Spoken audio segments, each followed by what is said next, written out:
Engage sometimes in violent struggles with suspects, struggles that sometimes turn deadly.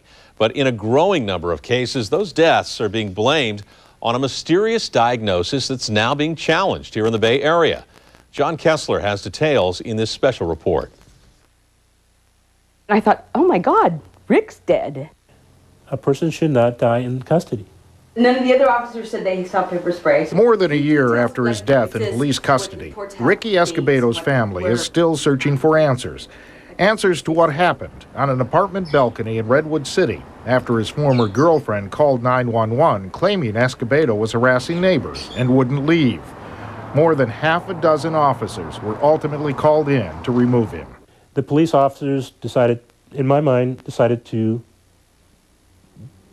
make Rick an example. They pile on top of him. Rick was laying face down, and they essentially made his head go back, causing the thyroid cartilage to break, and he went lifeless. He went limp. At that point, I think that's where he died. Escobedo's brother points to a coroner's report documenting violent damage to his throat, along with broken bones.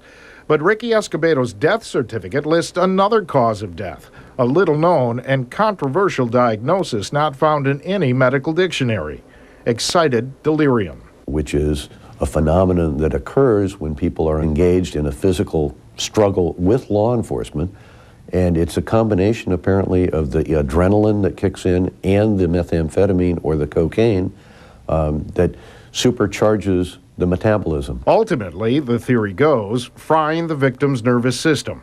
District Attorney Jim Fox investigated Escobedo's death. The officer was concerned that he was not stable. The two officers, both working together, were not able to restrain Mr. Escobedo. He was exhibiting incredible strength. He was impervious to pain. They used nunchucks.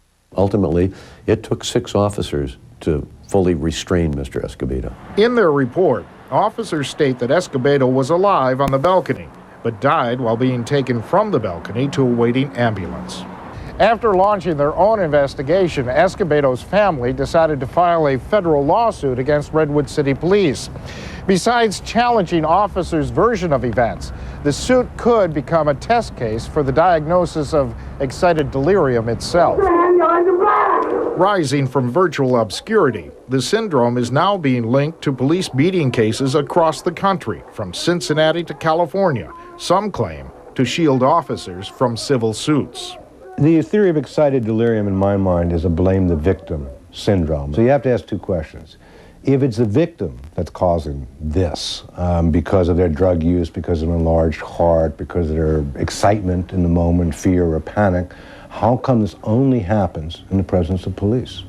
Well, the most common situation is the police are called because somebody's behaving bizarrely. San Francisco coroner Boyd Stevens was one of the early proponents of excited delirium cases, which he says parallel the explosion of cocaine and methamphetamine use in the 80s and 90s. Once a person truly gets into the excited delirium phase, they may not be reversible. The dysfunction of the brain, which controls respiration and heart rate or beating, just may be so out of kilter it can't be brought back. He says the diagnosis has survived court challenges in other cases, a trend the Escobedos hope to reverse. John Kessler, CBS 5 Eyewitness News.